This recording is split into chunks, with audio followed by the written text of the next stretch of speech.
नमस्कार। आज हम डिस्कस करेंगे एचपीएसएससी का प्रीवियस पेपर। जो एचपीएसएससी का प्रीवियस पेपर है इसका आज हम एचपीजीके का सेक्शन डिस्कस करेंगे और डिटेल में डिस्कस करेंगे ताकि आने वाले एग्जाम्स में आपको यहाँ से हेल्प मिल सके। क्वेश्चन नंबर 122 से हम स्टार्ट करेंगे।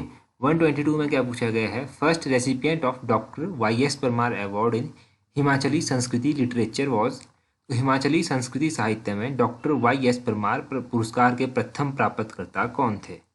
देखिए, हिमाचल में अगर डॉक्टर वाई.एस. परमार अवार्ड सबसे पहली बार किसी को दिया गया तो वो मियाँ गोवर्धन सिंह को दिया गया। ऑप्शन ए जो है इस क्वेश्चन का सही आंसर होगा। अब ये अवार्ड मियाँ गोवर्धन सिंह को दिया गया। यहाँ से एक और क्वेश्चन बनता है कि डॉक्टर वाई.एस. परमार अवार्ड जो है वो कौन सी फील्ड में दिया जाता है? तो ये सांस्कृतिक लिटरेचर में जो है वो दिया जाता है, सांस्कृतिक साहित्य में ये अवार्ड दिया जाता है।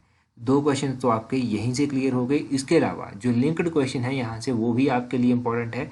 दो नाम यहाँ पर दिए गए हैं, एक जयदेव किरण दिया गया है, एक केशव नारायण दिया गया है। तो ये जो जयदेव किरण थे इनको जो था वो पहला पहाड़ी गांधी बाबा कांसीराम पुरस्कार जो था वो दिया गया था। तो ये याद रखिए कि पहाड़ी गांधी बाबा कांसीराम पुरस्कार सबसे पहली बार किसको दिया गया? वो दिया गया जयदेव किरण को। उसके बाद केशव नारायण की बात करें तो केशव नारायण को जो था वो चंद्रधर शर्मा गुलेरी अवार्ड जो था वो सबसे पहली बार जो था वो दिया गया था। तो ये 3-4 जितने भी क्वेश्चन यहाँ से बनते हैं वो सभी आपको याद रखने हैं। एक तो 2 क्वेश्चन ये बने, 2 इसके अलावा, तो 4 क्वेश्चन यहाँ से आपके क्लियर हो गए। क्वेश्चन नंबर 123 देखिए, यहाँ पर पूछा गया है famous Naina Devi temple is located in which district of Himachal Pradesh. तो हिमाचल प्रदेश के किस जिले में प्रसिद्ध नैना देवी मंदिर स्थित है? तो प्रसिद्ध नैना देवी मंदिर बिलासपुर में स्थित है। ऑप्शन डी जो है इस क्वेश्चन का सही आंसर होगा। ये तो सभी बिल्कुल कॉमन क्वेश्चन है। अब ये जो नैना देवी मंदिर है इसकी स्थापना किसके द्वारा करवाई गई थी? ये इंटरेस्टिंग है जानना आपके लिए। ये इसकी स्थापना जो था वो राजा वीरचंद के द्वारा करवाई गई थी। अगर पूछा जाए कि बिलासपुर यानी कि कहलूर इसका पुराना नाम होता था तो कहलूर की स्थापना किसने की थी? कहलूर की स्थापना जो था वो राजा वीरचंद के द्वारा ही की गई थी। दूसरा क्वेश्चन ये बनता है कि बिलासपुर की स्थापना राजा किसने की थी? तो बिलासपुर की स्थापना राजा दीपचंद ने की थी। 1654 में जो था बिलासपुर की राजधानी जो था इन्होंने सुनहानी से बदलकर जो था वो ब्यास गुफा में रखी थी और ब्यास गुफा का नाम ही बाद में जाकर बिलासपुर भी पड़ गया। तो ये बेसिक क्वेश्चन यहाँ से बने, कोई टफ क्वेश्चन यहाँ से नहीं है। 124 क्वेश्चन देखिए, Tunda wild life sanctuary is located in which tehsil of Himachal Pradesh. जो टुंडा वाइल्ड लाइफ सेंचुरी है ये हिमाचल प्रदेश की कौन सी तहसील में स्थित है? तो ये जो टुंडा वाइल्ड लाइफ सेंचुरी है ये भरमौर तहसील में पड़ती है। ऑप्शन ए जो है इस क्वेश्चन का सही आंसर होगा। ये डिस्ट्रिक्ट चंबा में है, तो भरमौर चंबा में है। इसके अलावा चंबा में कौन कौन सी इंपॉर्टेंट वाइल्ड लाइफ सेंचुरी है? एक तो गैम्यूल सिहा बेही वाइल्ड लाइफ सेंचुरी हो गया, कलाटॉप वाइल्ड लाइफ सेंचुरी हो गया, कुगती वाइल्ड लाइफ सेंचुरी हो गया, तुंधा वाइल्ड लाइफ सेंचुरी हो गया। ये कहाँ पर स्थित है? ये चंबा में स्थित है। कुल्लू की वाइल्ड लाइफ सेंचुरीज भी एग्जाम में पूछ जाती है। काइस वाइल्ड लाइफ सेंचुरी कुल्लू में है, कमर वाइल्ड लाइफ सेंचुरी कुल्लू में है, कोखान वाइल्ड लाइफ सेंचुरी कुल्लू में है। अब कमेंट करके जो आपको बताना है वो आपको ये बताना है कि नारगू वाइल्ड लाइफ सेंचुरी जो है वो कहाँ पर स्थित है। नारगू वाइल्ड लाइफ सेंचुरी के बारे में जल्दी से कमेंट करके बता दीजिए। अगले क्वेश्चन में ये पूछते हैं Sangla valley is located in which district of Himachal Pradesh. तो सांगला घाटी जो है वो किन्नौर में स्थित है। ऑप्शन ए सही आंसर है। सांगला घाटी को बसपा घाटी के नाम से भी जाना जाता है। किन्नौर में जो है वो वैली ऑफ ग्रेप्स भी है, जिसको रिब्बा कहते हैं। तो रिब्बा को वैली ऑफ ग्रेप्स जो है वो कहा जाता है। ये किन्नौर में स्थित है। इसके अलावा क्यारदादुन वैली कहाँ पर है? ये सिरमौर में स्थित है। क्यारदादुन वैली को जो है वो पोंटा वैली के नाम से भी जाना जाता है। रोहडू वैली कहाँ पर है? ये शिमला में है। रोहडू वैली को जो है वो बब्बर घाटी भी कहा जाता है। और दून घाटी कहाँ पर से है? दून घाटी जो है वो सोलन में स्थित है। सप्रून घाटी कहाँ पर है? सप्रून घाटी भी सोलन में ही स्थित है। और लाहौल स्पीति में जो है वो कौन कौन सी वैलीज हैं? लाहौल स्पीति में पत्तन वैली पड़ती है। पत्तन वैली के बारे में याद रखिए। Valley of honey and milk कहाँ पर स्थित है? ये चंबा में स्थित है। चंबा वैली को जो है वो valley of honey and milk भी कहा जाता है। क्वेश्चन नंबर 73 में पूछा गया है which of the following district are part of new Himachal. तो इनमें से कौन सा डिस्ट्रिक्ट ऐसा है जो नए हिमाचल का भाग है? नए और पुराने हिमाचल के बारे में हम पहले भी बात कर चुके हैं। तो इस क्वेश्चन का ऑप्शन डी जो है वो सही आंसर है। All of these, Kangra, Kullu और लाहौल स्पीति, ये तीनों जो है वो नए हिमाचल का पार्ट है। सबसे पहले हम बात कर लेते हैं नए हिमाचल की। तो नए हिमाचल में कौन कौन से आते हैं? एक तो कांगड़ा आता है अपना, दूसरा कुल्लू आता है, और तीसरा लाहौल स्पीति आता है, चौथा हमीरपुर आता है और पांचवा ऊना आता है। तो ये डिस्ट्रिक्ट जो है वो न्यू हिमाचल में आते हैं। अगर ओल्ड हिमाचल की बात करें तो इसमें सबसे पहले अपना बिलासपुर आता है, चंबा आता है, सिरमौर आता है, मंडी आता है, शिमला आता है। तो ये जो है कहाँ पर आते हैं? ये ओल्ड हिमाचल में आते हैं। तो ओल्ड हिमाचल के बारे में याद रखना है, न्यू हिमाचल के बारे में याद रखना है। 74 में पूछा गया है which lake has been called by Chinese pilgrim Hiuen Tsang as लोहित्या सरोवर। तो चीनी यात्री जो हेन सांग था उसने किस झील को लोहित्य सरोवर कहा था? लोहित्य सरोवर जो था वो किस झील को कहा गया था? ये चंद्रताल झील को कहा गया था। ऑप्शन ए सही आंसर है। चंद्रताल झील कहाँ प्रसिद्ध है? ये लाहौल स्पीति में स्थित है। सूरजताल झील कहाँ प्रसिद्ध है? ये भी लाहौल स्पीति में स्थित है। ये तो 2 लेक्स हो गए। यूनामसो लेक कहाँ पर है? यूनामसो लेक भी जो है वो कहाँ पर स्थित है? ये लाहौल स्पीति में स्थित है। भृगु झील कहाँ पर स्थित है? भृगु झील जो है वो कुल्लू में स्थित है। रेणुका झील सिरमौर में स्थित है। सुकेती झील कहाँ पर स्थित है? सुकेती झील जो है ये भी सिरमौर में स्थित है। इसके अलावा गढ़ कुफर लेक कहाँ पर स्थित है? ये थोड़े दिन पहले एक एग्जाम में पूछा गया था। तो गढ़ कुफर लेक शिमला में स्थित है। ये सब आप लेक्स के बारे में याद रखिए। बाकी कुल्लू की लेक्स हम एक बार रिवाइज कर लेते हैं। कुल्लू में भृगु झील है, सयोसर झील है, श्रिंगटिंगू झील है और मंतलाई झील जो है ये कुल्लू में है। तो ये कुछ इंपॉर्टेंट लेक्स मैंने आपको बताई, इनके बारे में याद रखिएगा। क्वेश्चन नंबर 75 देखिए, यहाँ पर पूछा गया है Harla is the tributary of which river of Himachal Pradesh. तो हारला हिमाचल प्रदेश की किस नदी की सहायक नदी है? अगर हम हारला की बात करेंगे तो हारला जो है वो किसकी सहायक नदी है? ये सहायक नदी है ब्यास की। ऑप्शन ए जो है वो सही आंसर है, ब्यास। अब ब्यास के बारे में क्या क्या पूछा जाता है? ब्यास के बारे में एक तो ब्यास का वैदिक नाम पूछ लिया जाता है।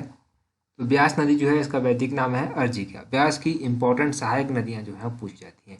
एक तो चक्की पूछ ली जाती है, ये ब्यास की है। गज पूछ ली जाती है, ये भी ब्यास की है।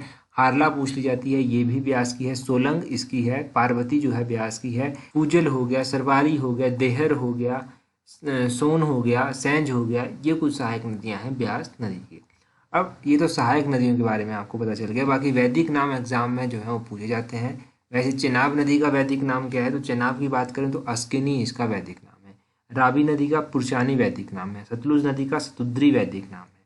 तो ये इनके वैदिक नाम आप याद रखिए। आगे क्वेश्चन में ये पूछते हैं the largest natural lake of Himachal Pradesh is. तो हिमाचल प्रदेश की सबसे बड़ी नेचुरल झील यानी कि प्राकृतिक झील इन्होंने पूछी है। सबसे बड़ी प्राकृतिक झील हिमाचल प्रदेश की कौन सी है? वो है रेणुका झील। ऑप्शन ए जो है इस क्वेश्चन का सही आंसर होगा। अब रेणुका झील जो है वो सबसे बड़ी प्राकृतिक झील है। बच्चे कंफ्यूज हो जाते हैं, बच्चे जल्दी जल्दी में गोविंद सागर झील करके आ जाते हैं, कुछ बच्चे दिवालचर झील करके आ जाएंगे। तो इसका याद रखिएगा कि रेणुका जो है वो सबसे बड़ी नेचुरल झील है और ये सिरमौर में स्थित है। रेणुका मेला भी लगता है। रेणुका मेला कब लगता है? रेणुका मेला दिवाली के 10 दिन बाद जो है वो लगता है। 10 days आफ्टर दिवाली जो है वो रेणुका मेला लगता है। क्वेश्चन नंबर 158 देखिए, famous Mohan park is located at. Famous Mohan park कहाँ पर है? इसको मोहन हेरिटेज पार्क भी कहते हैं। तो मोहन हेरिटेज पार्क जो है वो option D none of these इनमें से कहीं पर भी स्थित नहीं है। ये कहाँ पर है? ये सोलन डिस्ट्रिक्ट में पड़ता है। अब सोलन डिस्ट्रिक्ट में पड़ता है famous Mohan heritage park. Mohan heritage park के बारे में आपको पता चल गया। अब डिस्ट्रिक्ट सोलन के बारे में जानिए। देखिए, डिस्ट्रिक्ट सोलन में डॉक्टर YS परमार यूनिवर्सिटी भी स्थित है। इस यूनिवर्सिटी की स्थापना 1985 में की गई थी। डिस्ट्रिक्ट सोलन के कसौली में जो था वो सनावर में जो है एक लॉरेंस स्कूल भी स्थित है, जिसका नाम है सनावर लॉरेंस स्कूल। इसकी स्थापना 1847 में की गई थी और हेनरी लॉरेंस के द्वारा जो था वो की गई थी। सलमान रुश्दी का नाम आपने सुना होगा। तो डिस्ट्रिक्ट सोलन में अनीस विला जो है वो सलमान रुश्दी का घर है। पूछा जाता है कि सलमान रुश्दी के घर का क्या नाम है? तो अनीस विला इसका नाम है। सोलन में जो है वो सुलिनी माता का मंदिर भी स्थित है। तो सुलिनी माता का मंदिर सोलन में स्थित है और यहाँ पर मेला भी लगता है सुलिनी माता का। तो ये कब लगता है? तो ये मेला जो है वो प्रत्येक वर्ष जून महीने में जो है वो लगता है। ये कुछ बेसिक क्वेश्चन जाने। 159 देखिए, who was the raja of Bilaspur in 1682 when Guru Gobind Singh visited the territory. तो 1682 में जो था वो बिलासपुर के राजा कौन थे जब गुरु गोविंद सिंह ने इस क्षेत्र का प्रवास किया था? एक क्वेश्चन तो पहले क्वेश्चन से ही क्वेश्चन बन गया। क्वेश्चन ये बना कि गुरु गोविंद सिंह ने बिलासपुर कब विजिट किया था? तो 1682 में जो था वो बिलासपुर विजिट किया था। और दूसरा क्वेश्चन ये है कि उस टाइम बिलासपुर के राजा कौन थे? उस टाइम बिलासपुर के राजा थे राजा भीमचंद। ऑप्शन सी जो है वो सही आंसर होगा। भीमचंद बिलासपुर के राजा थे उस टाइम और गुरु गोविंद सिंह के साथ इनका युद्ध भी हुआ था। और गुरु गोविंद सिंह के साथ जब 1686 में भंगाणी साहिब में ये युद्ध हुआ था, तो इस युद्ध में जो था भीम सिंह की पराजय हुई थी। इसको हार मिली थी यहाँ पर गुरु गोविंद सिंह से। और अगर गुरु गोविंद सिंह की बात करें तो गुरु गोविंद सिंह जो थे वो सिखों के अंतिम गुरु थे। पहले गुरु कौन थे? पहले गुरु थे गुरु नानक देव और गुरु गोविंद सिंह जो था वो अंतिम गुरु थे। अगले क्वेश्चन में पूछा गया है Pajhota agitation took place in which year. Pajhota आंदोलन कब हुआ? तो पझौता आंदोलन मैंने कई बार बताया है कि कब हुआ था। ये आंदोलन जो था, ये पझौता आंदोलन ऑप्शन बी 1942 में जो था वो हुआ था। अब 1942 में हुआ पझौता आंदोलन। ये कहाँ पर हुआ था? ये सिरमौर डिस्ट्रिक्ट में हुआ था। इसके प्रमुख लीडर कौन थे? तो इसके प्रमुख लीडर जो थे वो थे सूरत सिंह वैद हो गया, इनका नाम आप याद रखिए। बाकी सिरमौर प्रजामंडल की स्थापना कब की गई थी? तो सिरमौर प्रजामंडल की स्थापना 1939 में की गई थी। ये आप याद रखिए, सिरमौर प्रजामंडल की स्थापना कब की गई। अच्छा, इसके अलावा Himalayan hill state regional council की स्थापना कब की गई? तो जिसको HHSRC कहा जाता है, उसकी स्थापना 1946 में की गई। ऐसा ही क्वेश्चन एक और है, हिमालयन रियासती प्रजामंडल की स्थापना कब की गई थी?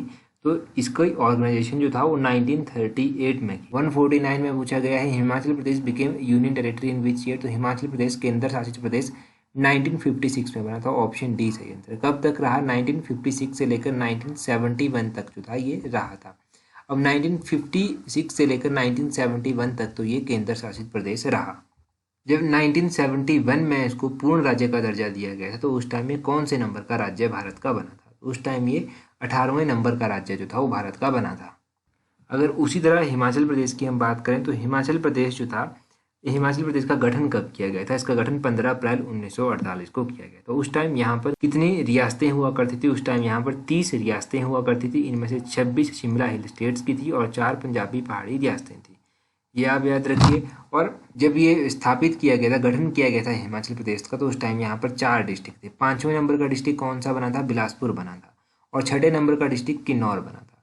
ये बेसिक क्वेश्चन 150 देखिए, यहाँ पर पूछा गया है which mountain range separate Kinnaur and Spiti from Tibet. बिल्कुल आसान क्वेश्चन है। झांसकर ऑप्शन ए जो है वो सही आंसर होगा। झांसकर पर्वत जो है वो किन्नौर और स्पीति को तिब्बत से अलग करता है। अगर झांसकर पर्वत श्रेणी से ही किसी को आपसे क्वेश्चन पूछना है तो ये पूछ लेता है वो कि सिल्ला चोटी जो है वो कौन सी रेंज में आती है? तो सिल्ला चोटी जो है वो झांसकर चोटी में आती है। उसी तरह धौलाधार की बात करें तो धौलाधार को जो है वो मौलाक पर्वत के नाम से भी जाना जाता है। शिवालिक की बात करें तो शिवालिक को मैनाक पर्वत के नाम से भी जाना जाता है। मौलाक और मैनाक, इन दोनों का नाम आपको याद रखना है, इनमें कंफ्यूजन नहीं होना चाहिए। बाकी ये क्वेश्चन का आंसर आप कमेंट करके बता दीजिए कि दुलची दर्रा जो है वो कहाँ पर स्थित है। दुलची दर्रे के बारे में जल्दी से कमेंट करके बता दीजिए। इसके अलावा इंस्टाग्राम, फेसबुक और टेलीग्राम, इन सभी का लिंक नीचे डिस्क्रिप्शन बॉक्स में दिया गया है। अगर इन सभी पर आपने अभी तक हमें ज्वाइन नहीं किया है तो इन सभी पर हमें ज्वाइन कर ले। टेलीग्राम पर आपको इंपॉर्टेंट वीडियोज़ की PDF भी जो है वो मिल जाएगी और भी नोटिफिकेशन टेलीग्राम पर आपको हम टाइम टू टाइम प्रोवाइड करवाते रहते हैं। 153 क्वेश्चन में पूछा गया है Manuni river is a tributary of. तो मानुनी किसकी सहायक नदी है? ये ब्यास की सहायक है। ऑप्शन डी जो है वो सही आंसर है। अभी हमने नदियों के बारे में जाना, ब्यास की सहायक नदियाँ भी हमने अभी जानी। तो ब्यास की सहायक नदियाँ तो एक बार फिर से रिवाइज करने की ज़रूरत नहीं पड़ेगी, परंतु यहाँ से सतलुज नदी के बारे में थोड़ा सा जान लीजिए। देखिए, सतलुज नदी की जो इंपॉर्टेंट सहायक नदियाँ हैं उनमें रोकपा आती है, तैंती आती है, यूला आती है, वेंगर आती है, त्रियुंग आती है, नोगली आती है, सोन आती है, स्पीति आती है। तो ये जो है ये सतलुज की इंपॉर्टेंट सहायक नदियाँ हैं। तो ये सतलुज की सहायक नदियाँ भी साथ में याद रखिएगा। सो ये थे आज के important question. So that's all for today. Thank you very much for watching and listening it very patiently.